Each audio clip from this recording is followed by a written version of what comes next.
All right. Well, great. Well, good morning, everyone. I'm glad we could all get together this morning.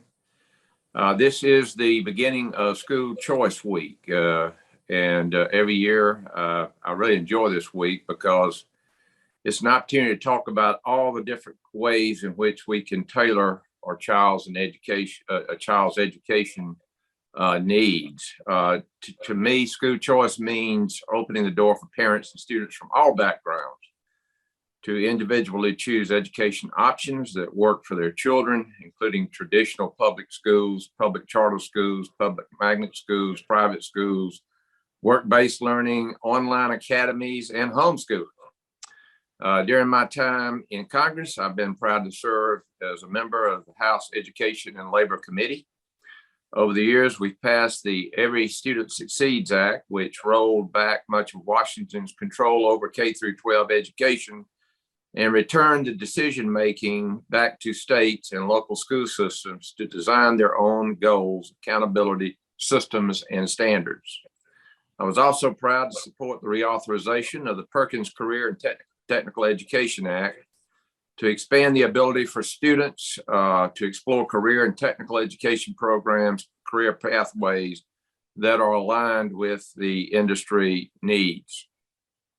I support allowing families, especially military families, to voluntarily establish education savings accounts to pay for a wide variety of qualified education services.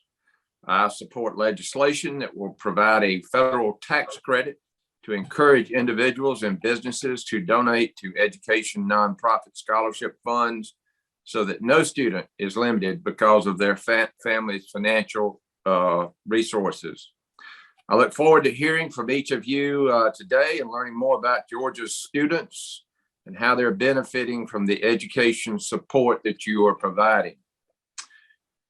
In the 12th District of Georgia, our schools have been open. And I know that, it's been a struggle. I want to thank all of you in the education business for the amazing work you have done.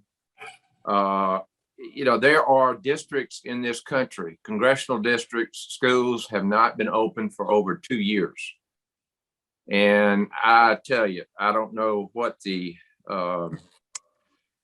impact of that's going to be, but we know that in-person learning is critical. And again, I just can't thank you enough for fighting this fight rather than surrendering and taking care of our kids and getting them in the proper learning environment. And with that, I'll turn it over to Mary Christina to call on each of you so we can learn more about the great work you're doing. Thank you very much. Thank you, Congressman. And we can begin with Dr. Melinda Cobb. Thank you. Thank you for having us here today. My name is Melinda Cobb, and I'm the Associate Superintendent for Academic Services with the Richmond County School System. Every day, what I get a chance to work with is all of our curriculum, professional learning, technology, CTE, federal programs, lots of great things. And one of those is school choice, or our choice program. So our belief here in Richmond County is that you can come and get a public school education and still have choice. We offer a variety of different types of programs. Some of them are magnet based on a theme. So for example, a lot of people are familiar with Davidson Fine Arts. If you're a student in grades 6 through 12 and you want to audition and attend that school, we make that opportunity available. And we also provide the transportation because, as you referenced, it shouldn't be bound by your financial ability to participate. So we have several magnet dedicated schools that don't serve a neighborhood. Davidson Fine Arts, A.R. Johnson, and C.T. Walker, RCTCM. Those are all our dedicated magnet programs that we have. But we also have some magnet programs within our traditional schools. For example, if you would like to participate in International Baccalaureate and you're a high school student anywhere in our school system, you can attend the Academy of Richmond County and participate in that program. In our programs, we offer International Baccalaureate. We do have a STEM focus at several schools. An AP, Advanced Placement Academy, our arts, NJROTC, and our newest one this year is eSchool. So any of our 6th through 12th grade students who really fell in love with online learning, they have the opportunity to participate. And then we also have 3 programs, and Nakia can definitely kind of tell you more about those, but we have a Cyber Academy of Excellence that just allows you to leave your school for a couple hours, go and attend at a hub and come back. So our hub programs are the Cyber Academy of Excellence, the Marion Barnes Career Center that specializes in skilled trades, Reaching Potential through Manufacturing, and our Performance Learning Center. Those are some of our different programs, but the big picture concept is that if you are a student in the Richmond County school system, we have something for you. And when possible and where possible, we provide that transportation and make that happen for our students. Thank you. Ms. Johnson? Good morning. And again, thank you for having me here to join you all on this platform. I am Nakia Johnson, the CTE Coordinator with the Richmond County School System. And to just kind of piggyback off of what Dr. Cobb said, the programs that I support through CTAE and that our team supports would be the Cyber Academy of Excellence and the Marion Barnes Career Center.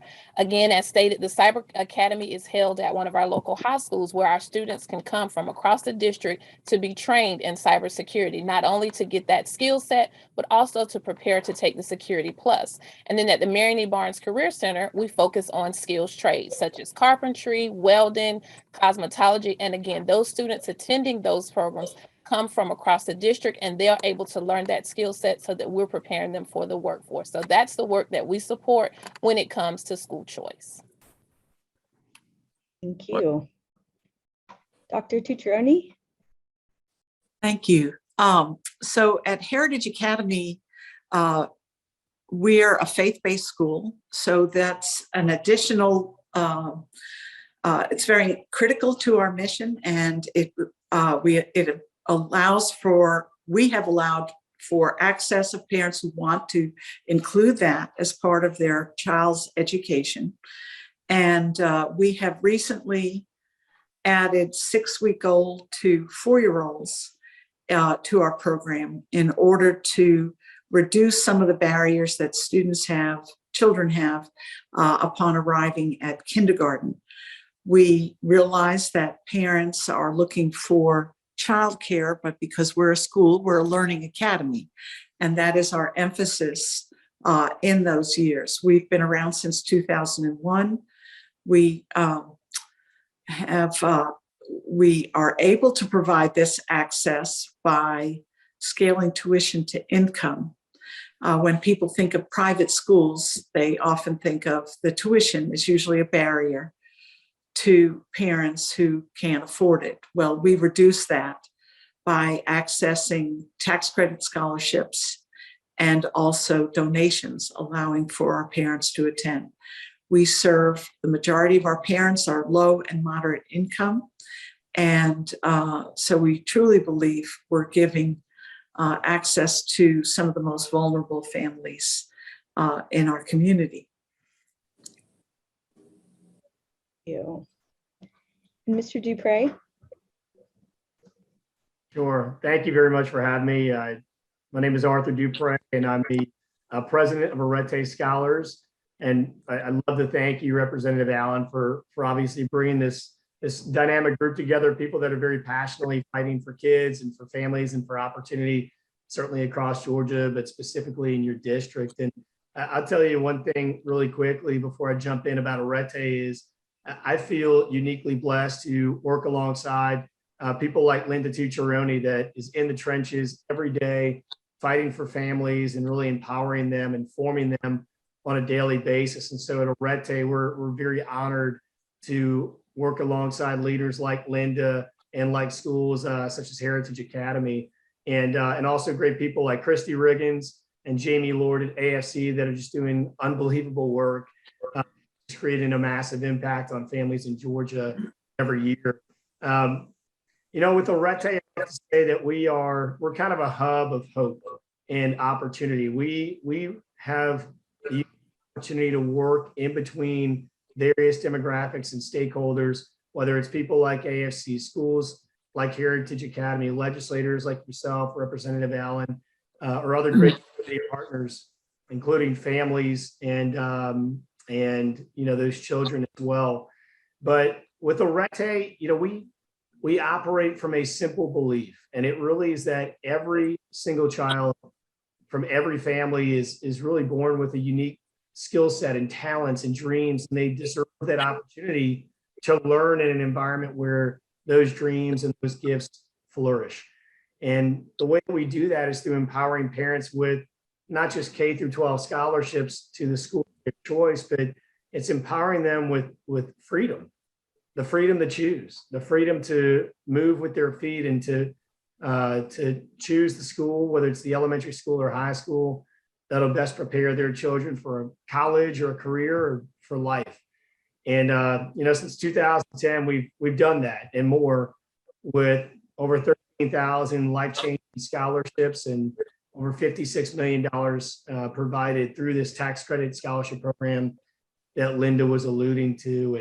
And the last thing I'll say is, when you look at the last 11 years of our service to families in Georgia, the results are incredible, and they really are. They're inspiring to see the academic achievement, to see these children that are the first in their families, not only to graduate high school, but then to go into college, and just to see the satisfaction of these parents and the look in their eyes when they see their children achieving what they could, maybe they didn't have the chance to, and achieving the American dream. It makes our work all that more worthwhile. And again, we're in our 12th year, but we're still in the starting line. We still believe there's a lot more work to be done. And I'm happy and honored alongside our Arete team to keep that work moving forward alongside each of you. Right. And then Mr. Higgins. How am I supposed to follow that? That was really great to hear. Thank you so much, Arthur. It is such a joy to get to work with people like Arthur and others who are really fighting for this issue in the school choice community. My name is Christyiggins. I am the state director for the American Federation for Children here in Georgia. We are the largest single issue school choice advocacy organization across the country. And so we have a unique team that is focused here in Georgia because we believe that there is a lot of potential to make Georgia just an incredibly expansive model state for what it could look like to provide children with all means of opportunities. And so every single day we go down to the Capitol, we meet with lawmakers here, and then we also have the pleasure of coordinating with groups like Arete and local schools and your district congressman, and then all across the state, to make sure that students everywhere in Georgia are getting the same opportunities as anybody else. We believe that every child is unique, that they are uniquely gifted and have their own talents and personality. And we just want to make sure that there is absolutely nothing standing in the way of them getting a quality education that's going to allow them to thrive and succeed. Wonderful. So now we can jump in. I know, Congressman, you probably have a couple questions for our guests, and I can start with one, and we'll just jump right in. So I'll begin with you, Mr. Higgins. I know that Congressman Allen mentioned school choice can come in many different forms. And so could you elaborate a little bit more on what school choice really means today, and what does school choice mean to you? Yeah. School choice is really a recognition that every student has unique capabilities and needs. And like I said, they have their own personalities. And, if you're a parent, you know this for yourself. You see that you can have, 2 or 3 kids, and each of them have a different way of learning and absorbing and then just interacting with the world. And so as a result of that, we just know that they have different ways of needing to retain information, and they learn best in different settings. And so school choice is really just recognizing those traits in your child and then responding by having the ability to put them in an educational environment where they're going to thrive. And so we know that for most children in their local zone school, they are going to thrive and they're going to do fantastic, but there are some kids who need something else, and not every family has the means to pay for a private education or to seek out additional resources. And so we believe that, that there should be no barriers to families like that. We believe that they should all have access to get a customized education that works for their child. And, you know, we live in a day and age right now where we can customize just about anything. I can customize my vitamins, my shampoo, my makeup formula. I can customize my dog's food. But we've really struggled to keep up with that technology and that ability when it comes to education. And so groups like mine are fighting to see that we turn that around and that we give students the same opportunities to customize their education to meet their needs when they go to school in the morning. It's a very creative way of thinking about it. I'll open it up too to the rest of the group if anybody wants to add anything. So I'll go ahead and, so when you talk about school chores, I'm thinking about providing options for our students that fits their needs. I always reflect back, and we have this conversation when I came through school. If I had the array of options that we have now, I probably would have chosen a different path, or at least been able to explore those options. Education is no longer cookie cutter where we're trying to fit everybody into this one little shape. Some may be outside of that shape, but as long as we're providing that equity and access for our students so that they're able to be educated, then that's what school choice means to me, being able to provide those options for our students so that we can touch their unique needs and talents that they have.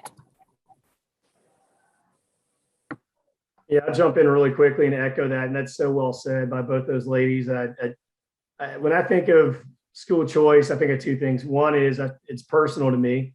As I mentioned earlier on, that I'm one of 11 kids. So being on the older end of the 11, I saw the struggle and sacrifice that my parents made to pay for private school tuition for 37 straight years for 11 children. And that was a heck of a sacrifice.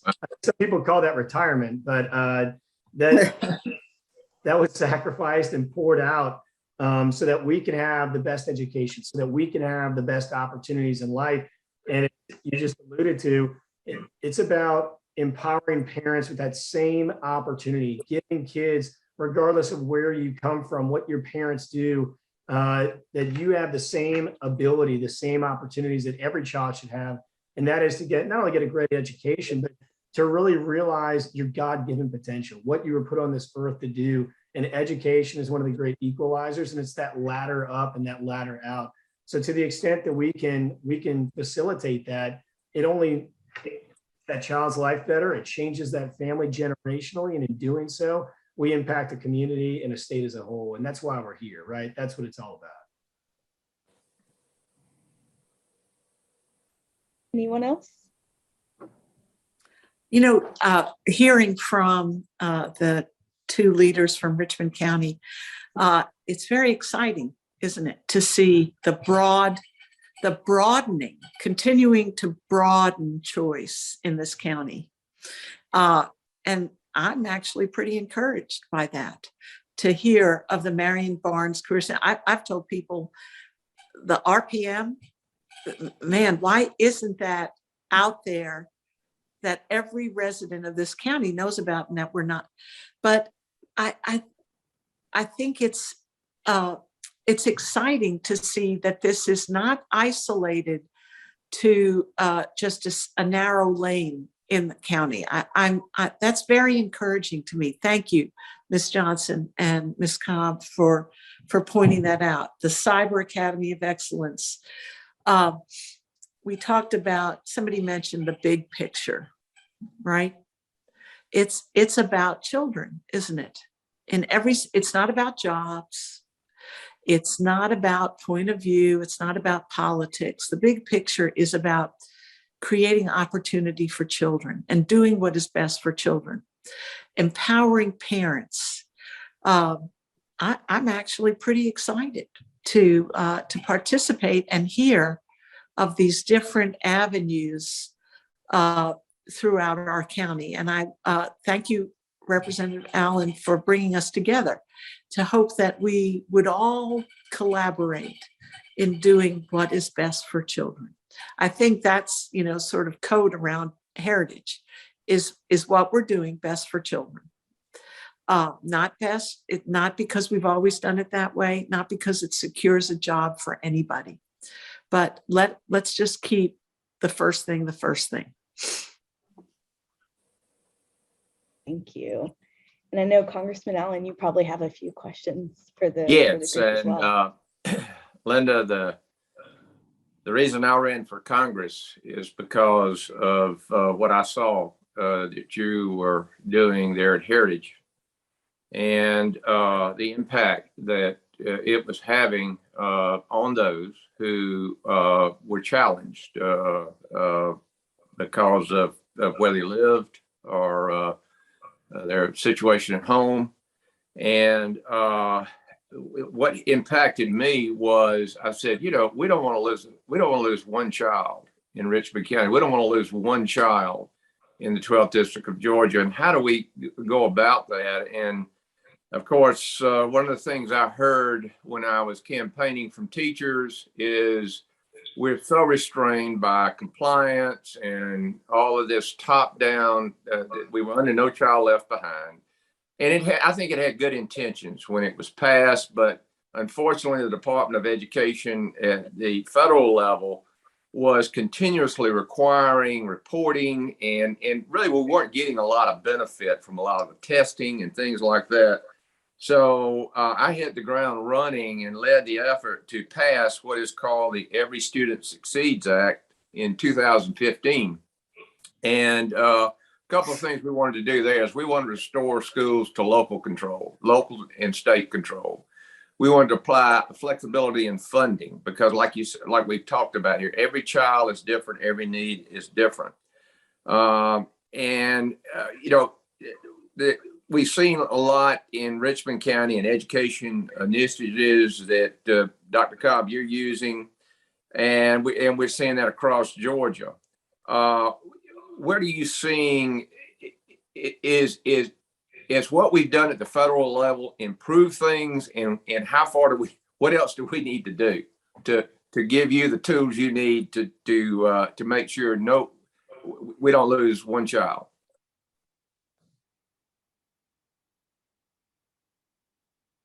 Dr. Cobb? Yes, sir. I think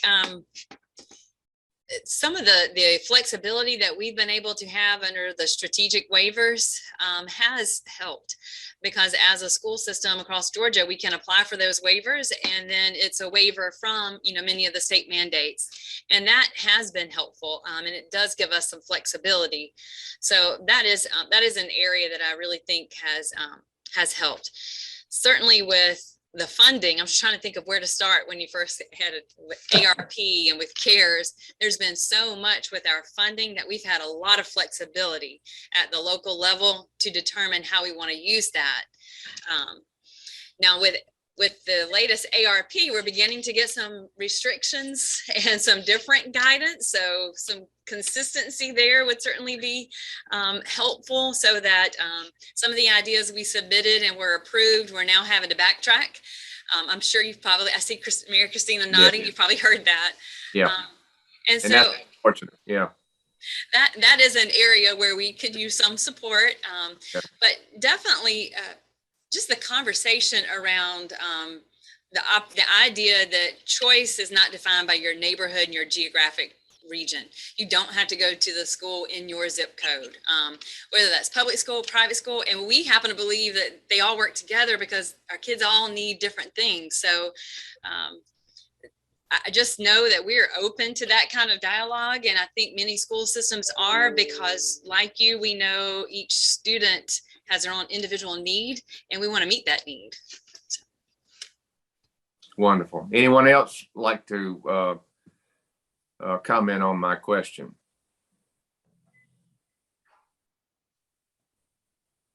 Okay. Dr. Tusharoni, you have obviously been in education a long time, and what you've been able to do there is structure something that is making a huge difference. We're taking young people who just can't seem to make it, in certain environments, and again, just making rock stars out of these young people. It's just amazing, the transformation.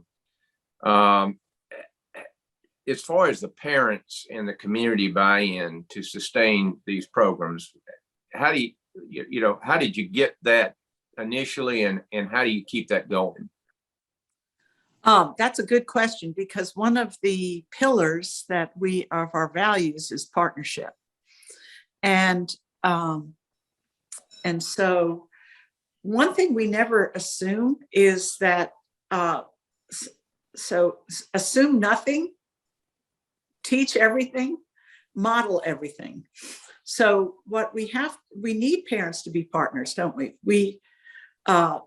They, help your child do your homework, communicate with us when you're having difficulty. There are barriers to that because people may not have witnessed a healthy partnership, or they've been excused from a partnership. So we do need parents to partner with us, because that's how a child is going to succeed.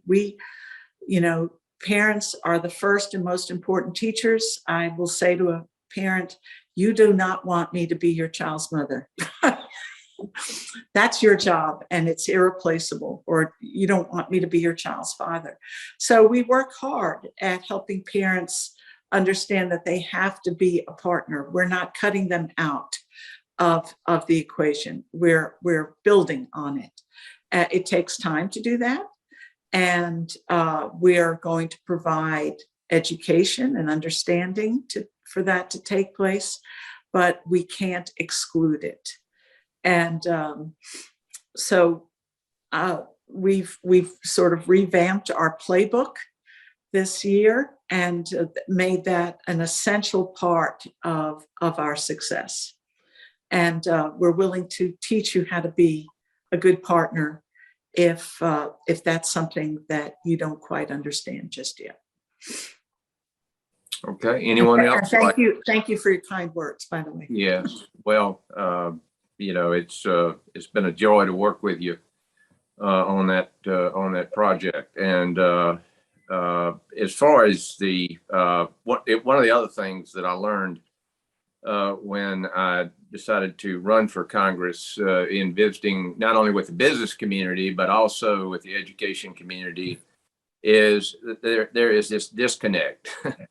And like I said, we've got, I've been out to the program that was mentioned earlier that Easy Go's running, where young people are actually invited into manufacturing to see, hey, I can do this. I don't have to be trapped in generational welfare. I can actually go get a job and get trained for a job.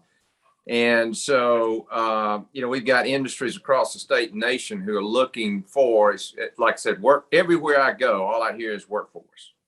We need a workforce. Now, I have told the business community, in fairness to all of our educators, hey, this, you need to get engaged in this, because you're depending on education to provide you the workforce of the future.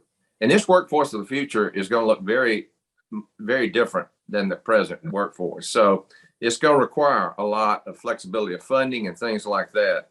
But as far as Ms. Johnson, why is it important for students to have a chance to choose different models of education, such as apprenticeship, skills training, and career pathways?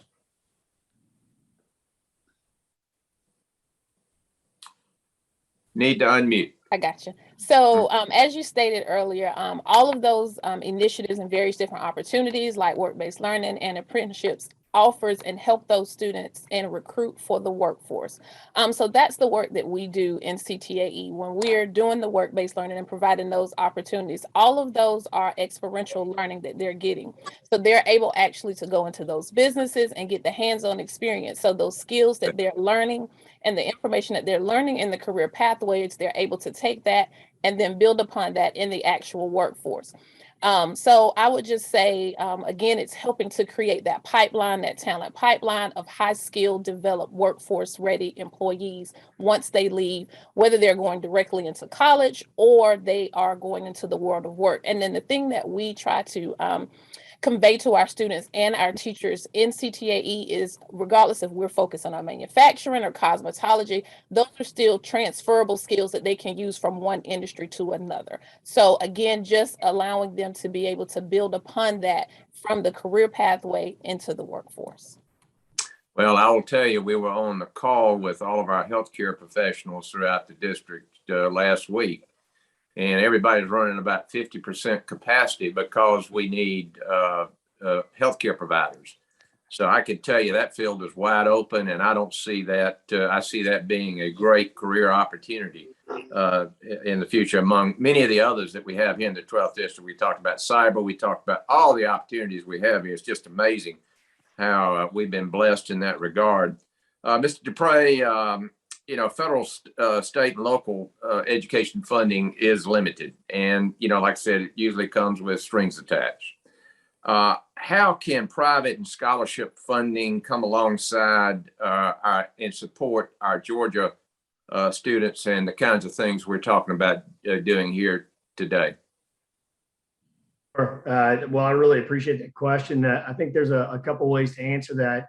One of the interesting dichotomies about this type of legislation, these tax credit scholarship programs, is generally speaking, when you look across the country, knowing that funds are limited, both on the federal and state and also the local level, is that for programs like this, as more kids get on a scholarship and have the opportunity to go to an impactful school like a Heritage Academy, it generally is a cost savings to the state per student based on the scholarship amounts. So the dichotomy here is that as this program grows and expands and serves more children and creates a much greater impact, it actually creates more of a tax savings to Georgia taxpayers and to the Georgia budget overall.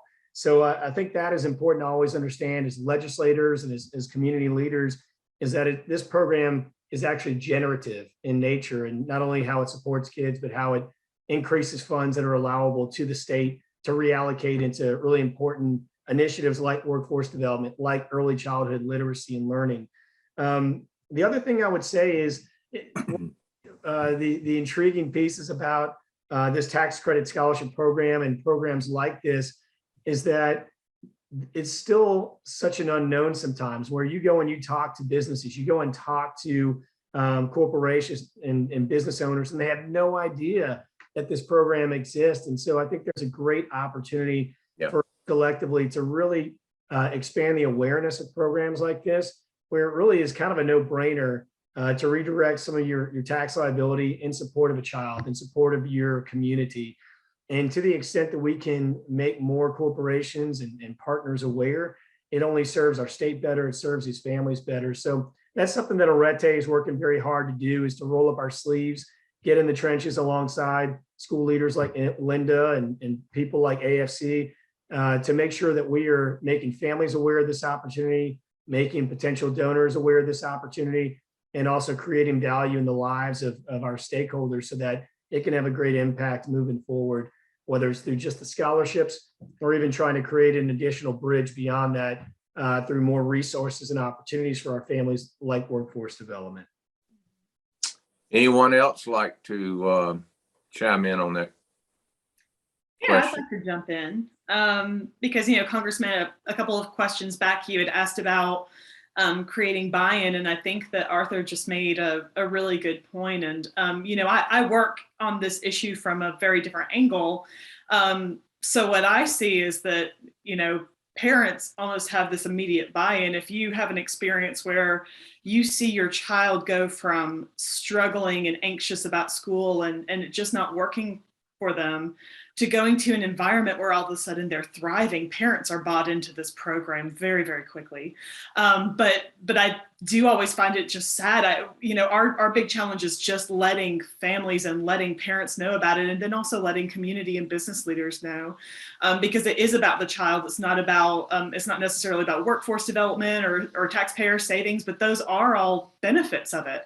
And so what I know is that when businesses find out about it too, it is very attractive to bringing businesses into the area, to creating and building and growing that workforce. And if parents, when more parents find out that this is available to them, it's very attractive to them as well. But it's always heartbreaking to talk to a parent and they say things like, I had no idea that this was even an option. And so I feel like our challenge right now is just getting the word out and letting as many folks know that this is available to them.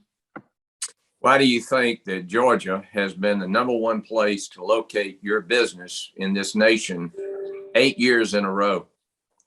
It's because of everyone on this call today and all of your colleagues.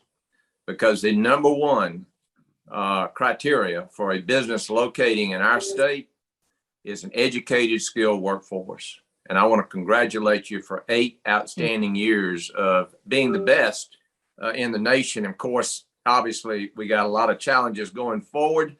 And I'll end up here. Obviously, we talked about COVID and certainly the outstanding work we've done in the 12th district.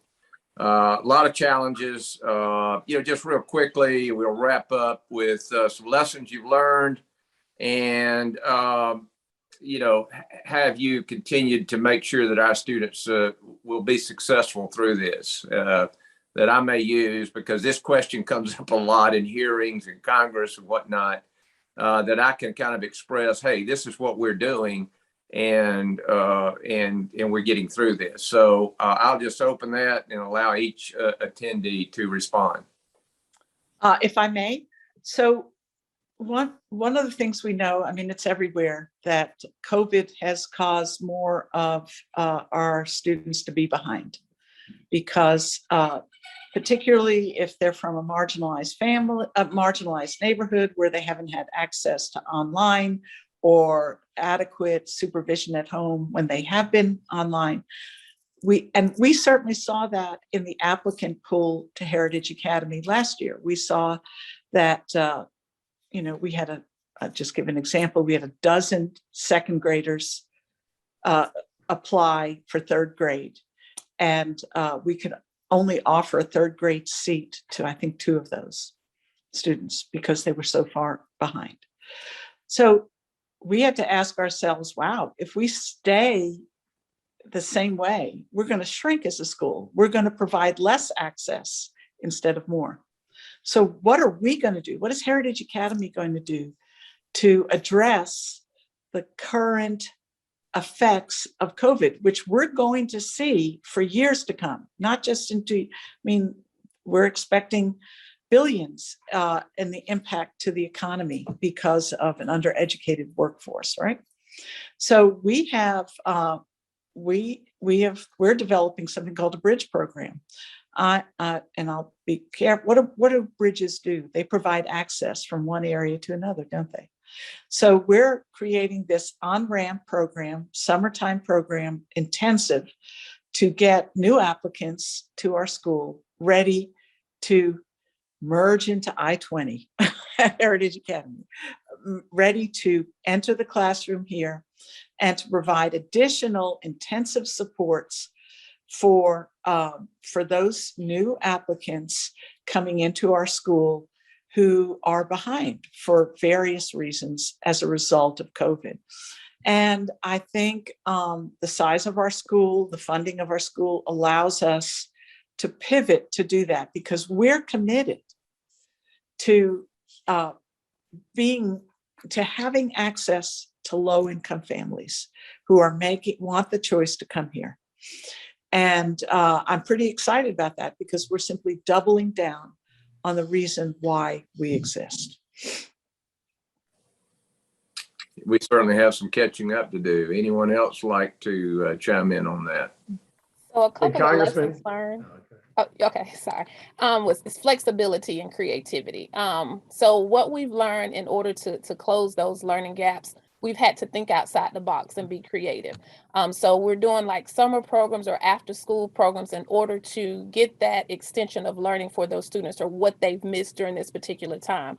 Because like I said, during this time, we've had to be flexible and creative. So we're just constantly, again, trying to think outside the box. How can we still close that gap so that our students are beneficial even during this pandemic? Yeah, I would add, one of the, I think the whole world learned through COVID is that school choice, if it wasn't a household term before, it became a reality for many, not even here in the country, but literally across the world. And I think we also learned that parental choice and that focus on options and that one size does not fit all, that wasn't a moment, it's a movement, right? And so recognizing that we need to continue to invest in and expand elementary and post-secondary and career options for all kids, and for that to be a priority and a focus, because to the extent that congressmen and people up at the Capitol and here certainly locally in Georgia, to the extent that we continue to make that a priority and focus on that and doing that, putting that first, we're putting kids first. And when you put kids first, then everything else follows. And I think that's one of the great things that we learned and what we need to continue to keep on the forefront here as we move forward. If I could add, I think another lesson learned is just making sure that we keep a focus on the value of that relationship between the teacher and the student. We've known it's there, but that is what carried us through. It was not a district-wide connection. Each parent, each family connected with his or her child's teacher. And that's where the magic happened. Dr. Tutorani, I understand we're seeing the same thing here. Our first graders, when they took their beginning of the year assessment this year, 92% of our first graders scored 1 or 2 grade levels below. That's scary. So that's a lot of work ahead. And what we also saw was a widening of the gap. Some of our students did come back behind, but some came back even further ahead from where they were. And so really making sure that we don't take that one size fits all approach. We're trying to personalize the learning, because the COVID and the shutdown, it also taught us you don't have to be sitting in a desk in a row with a teacher at the front of the room to learn. Our students learned quickly. Our society learned quickly. I'm ordering groceries to pick up at Kroger. I've never done that before. And we just really, it taught us one of the interventions we're using this year. The tutor is actually somewhere else in the country, but the kid logs on for one-on-one tutoring. And we have that capability that we just before did not even consider. So how do we close that gap? And we think one kid at a time, and that really comes from that relationship with the teacher. Gosh, I so appreciate and agree with everything that's been said. I think that one of the lessons of COVID that just, it was already there, I think it just got exposed, was that the school systems just don't always have the ability to be as nimble as they need to be when it comes to meeting the individual needs of each student. And that's not necessarily the school system's fault. It's like we were talking about earlier, there are a lot of barriers in the way of their own flexibility and ability to react. But while all the Christmas lights are getting untangled, kids don't have time to wait. They need the help that they need right away. And so providing those resources that, if their current education setting can't fit the mold for them, just allowing that parent to go and seek out what is going to be the best fit for them. You had mentioned education savings accounts earlier. I was so excited to hear the term ESAs, because that's something that in Georgia we've been working on for a while. I think we have a lot of great momentum to pass a program like that. And we also have room to expand things like the tax credit scholarship program here in Georgia. But the more resources we can get parents to go to a better education environment with their children, I think the better off our kids are going to be. Okay, well, this time is going by quickly.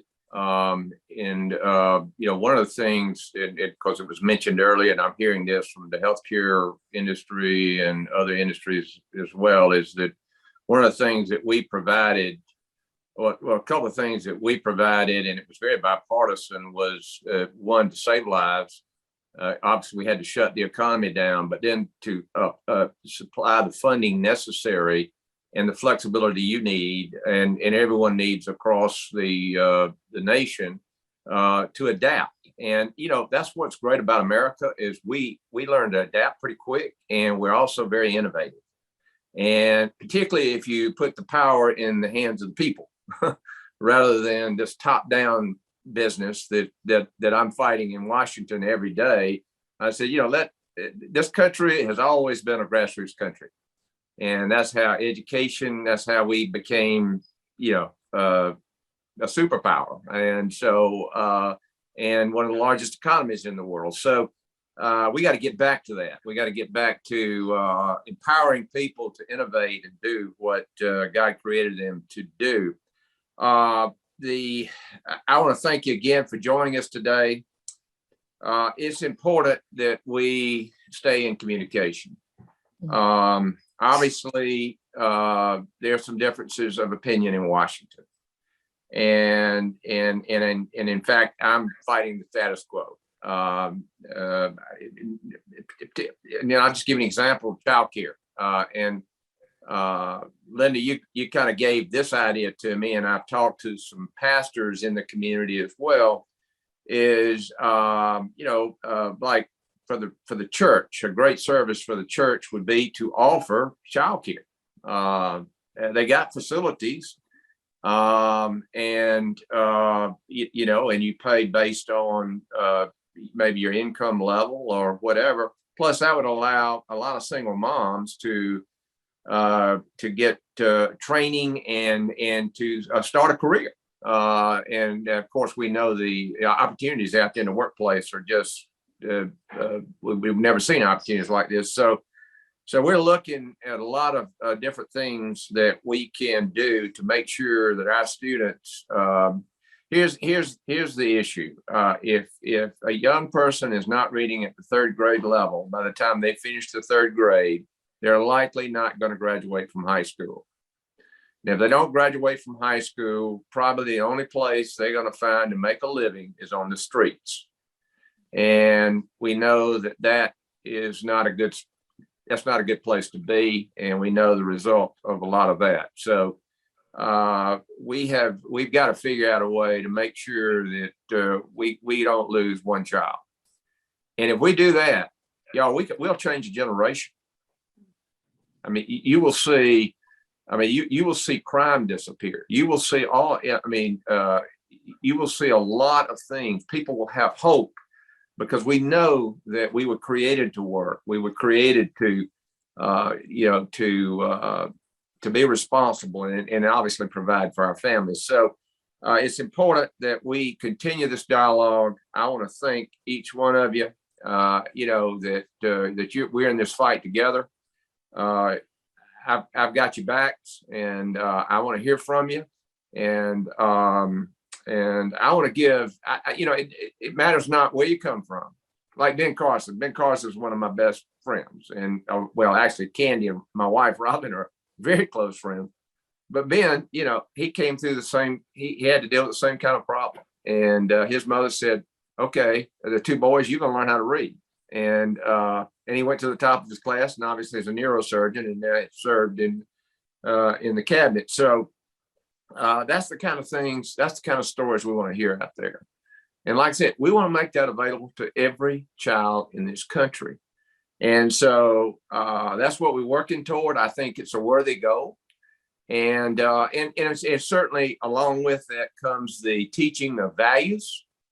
And the American values that this country was founded on, and also the ability to recognize that what you were created for, and respect authority. I think those are things that our children are missing out on, and I think again would change a lot of what's going on. So.